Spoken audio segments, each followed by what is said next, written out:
Nos últimos capítulos, falamos do aspecto político da arte quando mostramos que pessoas negras, indígenas e periféricas ficaram de fora da primeira fase do modernismo. A escolha do que é ou não dito também é uma escolha política dentro da arte. Mas como essas escolhas são feitas? No último episódio da nossa série, vamos mergulhar nas disputas narrativas dentro do movimento que ajudou a formar a identidade nacional contemporânea. Eu sou Paula Martini e esse é o Bem Mais que o Modernoso.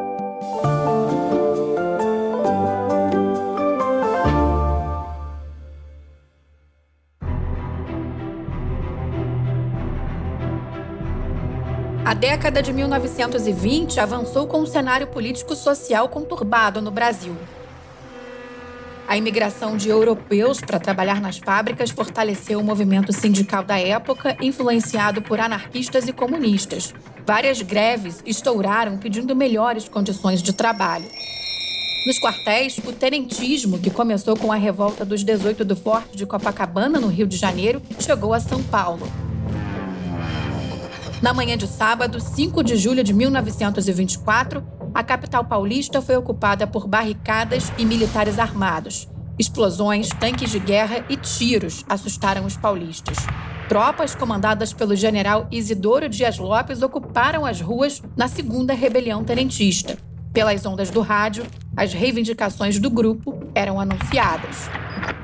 A deposição do governo, uma nova constituinte e o voto secreto. Tropas federais se deslocaram para São Paulo e o clima de guerra se instalou na Pauliceia desvairada.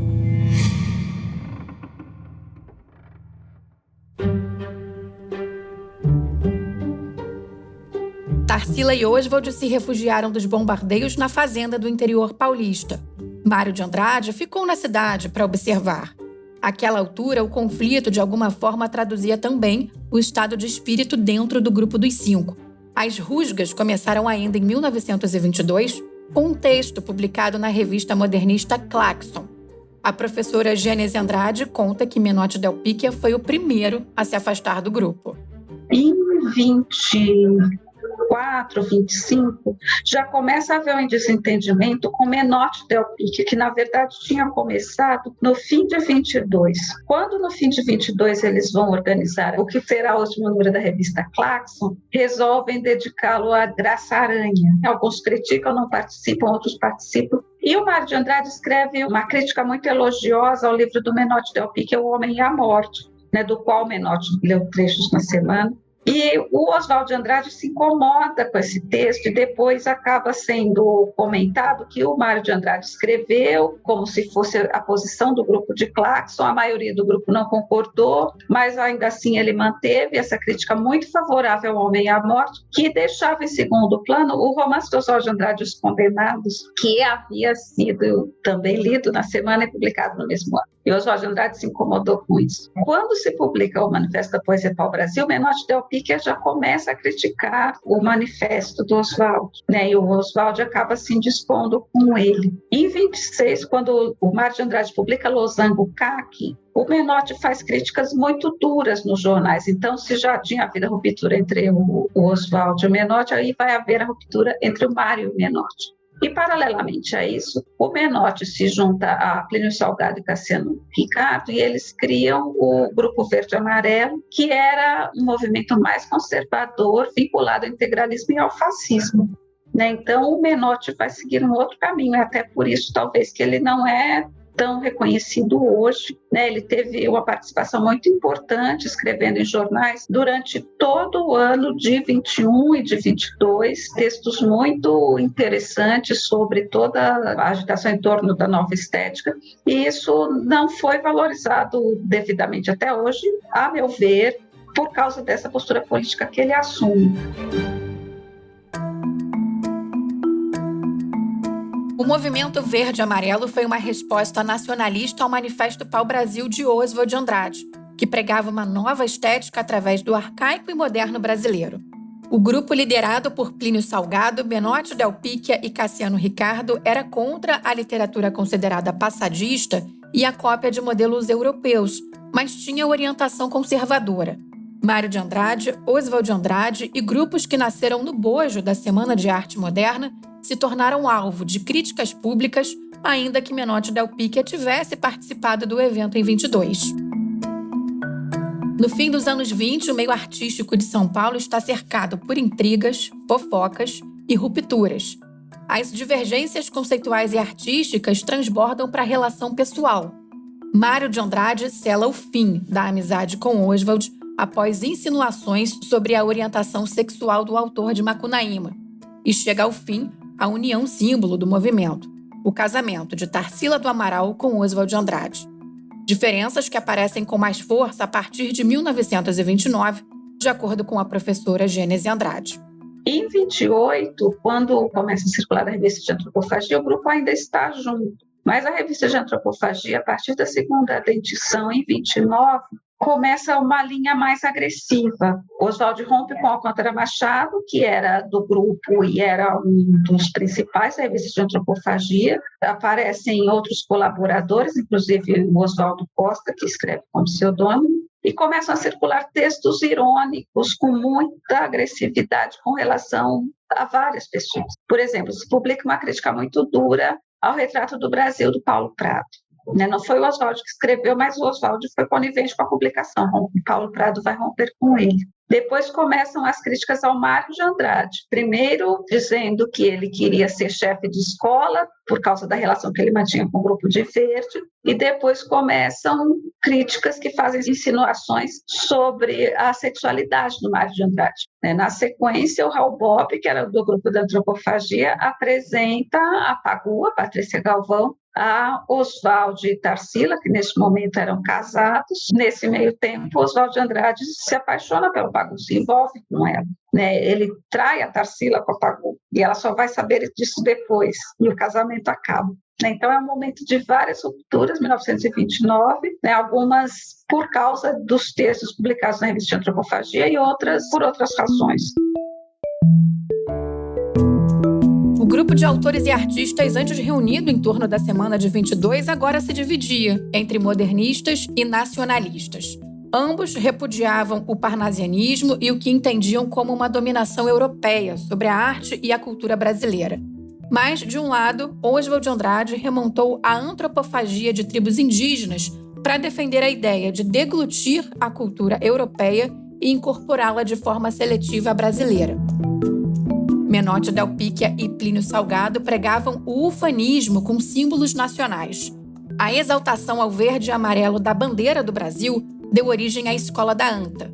O movimento passou a ser identificado com o fascismo de Mussolini por defender a exaltação de temas primitivos e nacionais e protestar contra influências europeias no momento em que imigrantes eram parte expressiva da força de trabalho aqui no Brasil.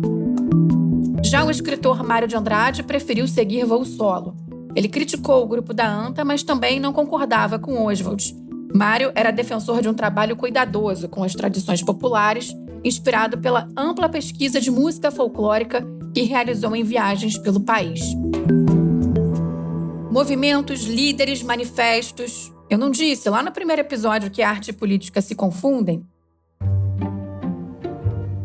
Nesse momento, a divergência entre os principais nomes do modernismo avança do campo teórico para a prática político-partidária. Vale lembrar que até 1930, o grupo orbitava o poder da República do Café com Leite. As posições se reconfiguram com a tomada da presidência por Getúlio Vargas e o fim da Primeira República. Trabalhadores do Brasil! Já separado de Tarsila, Oswald assume o relacionamento com a escritora Patrícia Galvão, a Pagu. O casal se aproxima do comunismo e Oswald se filia ao Partido Comunista do Brasil. Tarsila chegou a ser presa por visitar a União Soviética e frequentar reuniões de grupos de esquerda. Já Plínio Salgado funda a Ação Integralista Brasileira de inspirações fascistas. Tudo isso em meio à crise de 1929, que decretava o fim dos tempos de luxo e do otimismo, dos chamados Anos Loucos. Um final de festa melancólico para o entusiasmado Grupo dos Cinco, que anos antes havia mudado os rumos da arte no Brasil.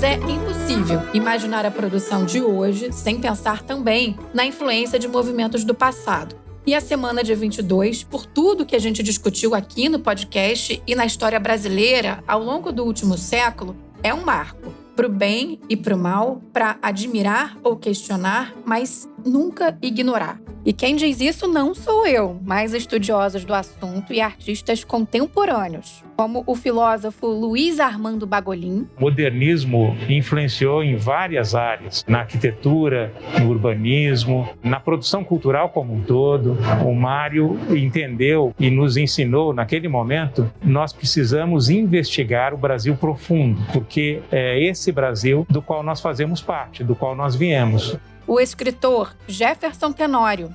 O movimento que mais se aproxime da Semana de Arte Moderna é o movimento da Tropicália, em 1970, na geração de 70, que justamente vai colocar em prática aquilo que a Semana de Arte Moderna queria, né? A Tropicália vai conseguir fazer essa geleia geral, vai conseguir trazer o passado, o presente e o futuro, e discutindo um Brasil mais profundo. Eles foram, talvez, os primeiros, né, nessa Semana de Arte Moderna, a questionar essa gramática formal, tradicional. O próprio Oswald de Andrade tem um poema chamado Pronominais, em que ele inicia o poema dizendo: dá-me um cigarro, e aí depois ele diz, né, no final do poema: para o bom branco, para o bom negro, se diz, na verdade, me dá um cigarro. O muralista Eduardo Cobra. Muitas pessoas foram contrárias, né? Então teve vaia, e aí eu posso fazer até um paralelo em relação ao meu trabalho, em relação à arte pública, em relação à street art, né? Eu acredito que a questão de ser contemporâneo, de ser moderno, é justamente esse ponto que eles colocaram, né? Se atualizar, buscar uma identidade, né? Acho que isso levou,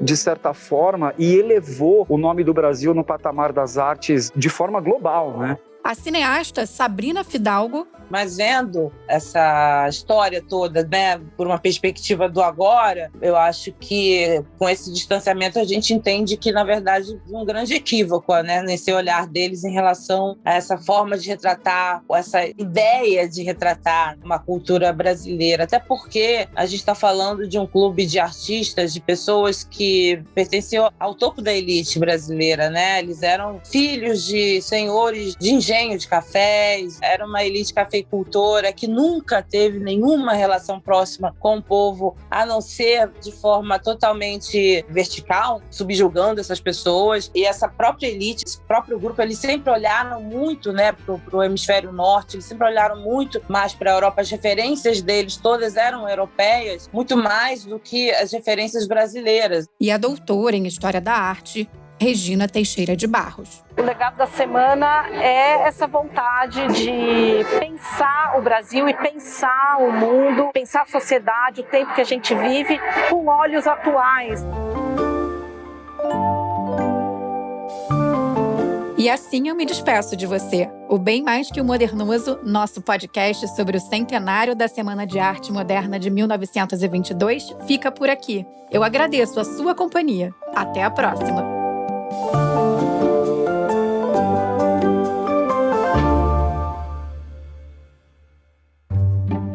Com a minha apresentação, Paula Martini, este podcast foi produzido pela Maremoto para a CNN Brasil. Roteiro e pesquisa, Paula Martini e Lucas Scherer. Produção, Danilo Santana. Edição e sonorização, Murilo Lourenço e Ana Mariquito. Coordenação geral, Paula Weinberg e Felipe Gomes. Coordenação de produto, Verônica Schneider. Coordenação editorial, Diego Toledo.